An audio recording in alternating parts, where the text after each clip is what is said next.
रसिकांनो, दोस्तानो, नमस्ते. आपल्या सर्वांना शुभ दिवस. दोस्तानो, गुंता झाला की तो हळूहळू संयमानं सोडवायचा असतोय. मग तो दोऱ्याचा असो किंवा स्वतःच्या मनातल्या विचारांचा. संयम नसला की दोराही तुटतो आणि त्यात आपणही तुटतो.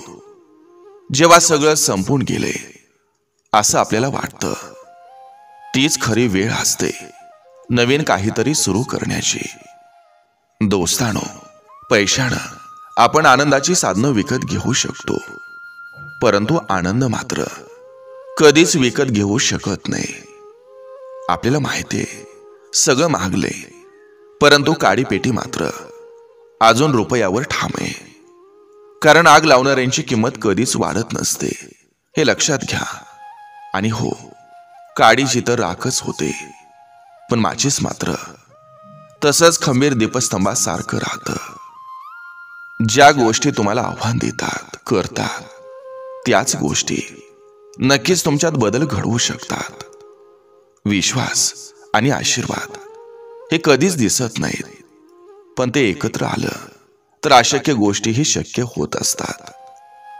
चेहऱ्याला मुखवटे लावून माणसं जमवता येतात आणि पारदर्शक राहून माणसं कमवता येतात. प्रत्येक गोष्ट ही मनासारखी होत नसते, म्हणून सुखापेक्षा समाधान शोधा.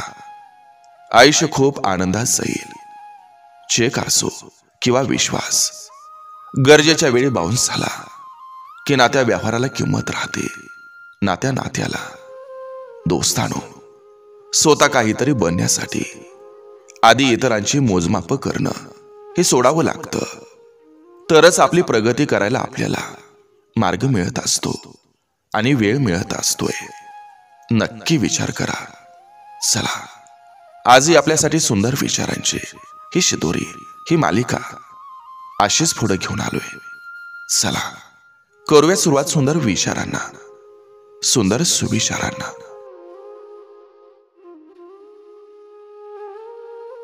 जोपर्यंत सत्य आपल्याकडं वास्तव्य करून असतं तोपर्यंत आयुष्य चिंतामुक्त राहतं. पण सत्याचा रस्ता भरकटला की खोट्या गोष्टी पचवण्याची चिंता वाढायला लागते. कदाचित खोट्याचा आधार घेऊन जे मिळवलं ते पटकन मिळालं असेल, पण त्यातून उत्पन्न झालेल्या समस्या या उशिरापर्यंत मनाला कुरतडत राहत असतात. खोटं बोलून मोठं होण्यापेक्षा खरं बोलून चिंतामुक्त जगण्यात सुख असतं. आणि ते सुख मिळवण्यासाठीच माणूस खोटं बोलतो, पण त्या सुखापासून दुरावतो. कष्टामुळे आलेला कपाळावरचा घाम पुसताना कपाळावर लिहिलेलं नशीब कधीच पुसलं जात नसतं, तर ते अधिक जास्त चमकून उठतं. चढ उतार नसतील तर ते रस्ते कसले, आणि तडजोडी नसतील तर ते आयुष्य कसलं. कामाच्या व्यापातून महत्वाच्या व्यक्तीसाठी थोडा वेळ देणं म्हणजे प्रेम. आयुष्यात संघर्ष कोणाला चुकलेला नाही. गरज असते ती फक्त मर्यादा बाळगून आलेल्या संकटाशी तोंड देण्याची.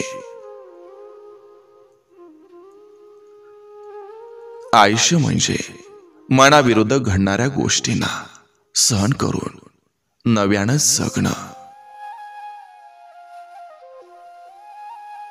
सत्यासमोर खोटं कधीच टिकत नसतं.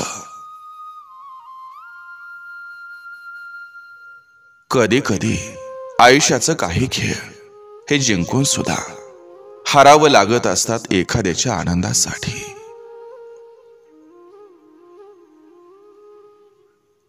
ज्याला आपण हवे असतो तो सगळं विसरून जायला तयार असतो, कारण त्याच्यासाठी आपल्या प्रेमापेक्षा महत्वाचं दुसरं काहीच नसतं.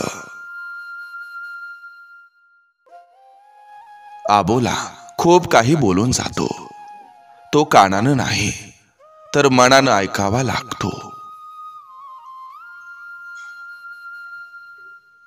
प्रेमाची व्याख्या सांगता आली असती तर त्यागाचा तराजू नेहमीच रिकामा दिसला असता.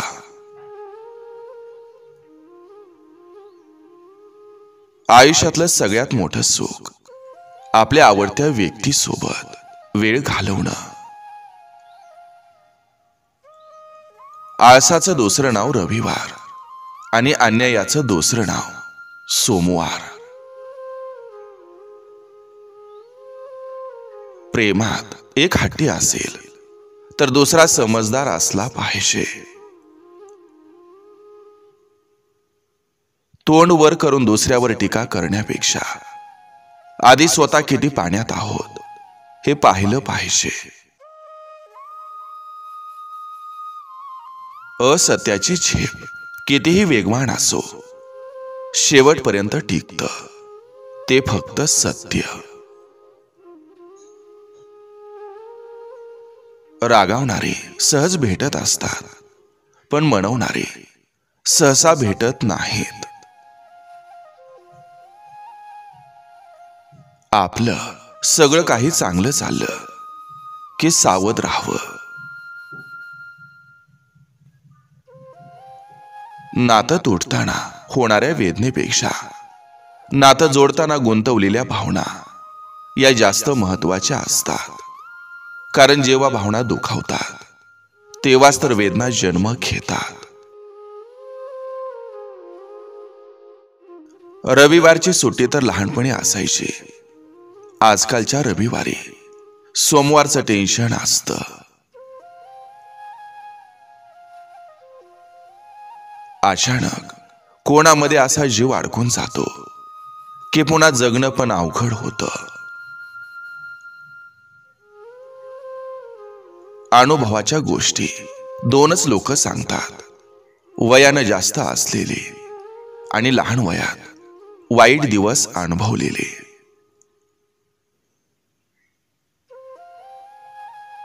समोरासमोर बोलणं बंद झालं की पाठीमागं बोलणं चालू होतं.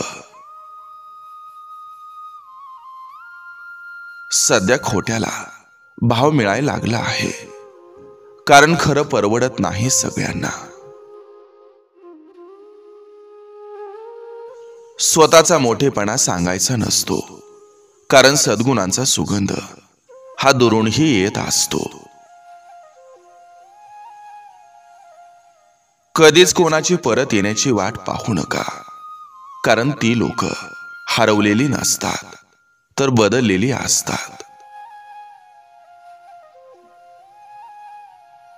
गुण पाहून अनेक लोक तुमच्यावर प्रेम करतील, पण आयुष्यात त्याला स्थान द्या जे तुमच्यातलं दोष पाहून सुद्धा तुमची साथ सोडणार नाही.